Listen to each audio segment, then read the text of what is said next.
Terus apa yang harus kita lakuin supaya Ramadan kita itu maksimal, tapi kita juga tetap feeling good, tetap merasa happy. Nah, di antara nasihat ulama supaya kita dapat feeling yang nyaman saat beribadah itu, kata para ulama, berakatlah dengan Allah Subhanahu wa taala. Jadi ketika kita beribadah, melakukan satu kebaikan, kita berakatnya sama Allah, jangan sama makhluk. Artinya kita belajar ngarepin kebaikan hanya kepada Allah, bukan kepada makhluk. Karena kalau misalnya kita ngarepin kebaikan atau penghargaannya dari makhluk, kita akan sering kecewa. Misalnya nih, kan ibadah bukan hanya sholat dan puasa ya, tapi juga termasuk amal soleh membantu orang lain, kita donasi, kita misalnya nolongin temen, kita sharing pulsa.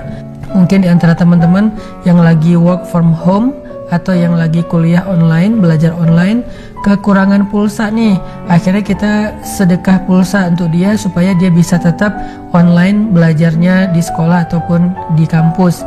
Nah, tapi setelah kita bantu dia, kita tuh kayak nggak dihargain gitu. Dia malah akrabnya sama teman kita yang lain, sama geng yang lain. Di grup dia gak pernah nyaut apa yang kita broadcast. Akhirnya kita jadi bete, jadi baper. Nah, gimana caranya biar kita tetap feeling good, udah bantu orang lain dan gak nyesel? Caranya ketika awal kita melakukan kebaikan itu, cobalah untuk berakad dengan Allah. Jadi balasan yang kita harapin itu dari Allah, bukan dari orang yang kita bantu, bukan dari makhluk, bukan dari manusia. Sehingga kalau kita berakadnya dengan Allah, kita bakal feeling good terus dengan ibadah kita. Al jaza min jinsil amal.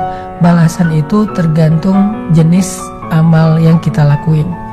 Maksudnya kalau kita maafin orang, balasannya Allah maafin kita. Kalau kita nolongin orang, balasannya Allah yang akan nolongin kita. Kalau kita memudahkan urusan orang, balasannya Allah yang akan memudahkan urusan kita.